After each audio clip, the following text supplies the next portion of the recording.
Okay, so the ontological argument. This is a logic puzzle that might blow your mind, and it's about the definition of God.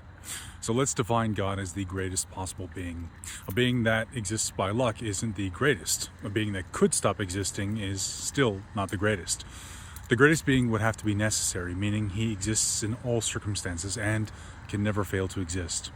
So here's the question. Is it possible for such a God to exist? Most people say, sure, it's possible. But here's the catch. If a necessary being is possible, he must exist. Why? Because if he's possible, he exists in at least one possible world. But if he is necessary, he must exist in all possible worlds, including our own. So if you admit that God is even possible, logic forces you to admit that he's real. The only way to deny God exists is to prove he is impossible, like a square circle. So the argument succeeds if the concept of God is coherent. Atheists must argue that maximal greatness is incoherent, like a married bachelor. However, proponents argue that the great-making properties, power, knowledge, goodness, have intrinsic maximums and do not contradict each other.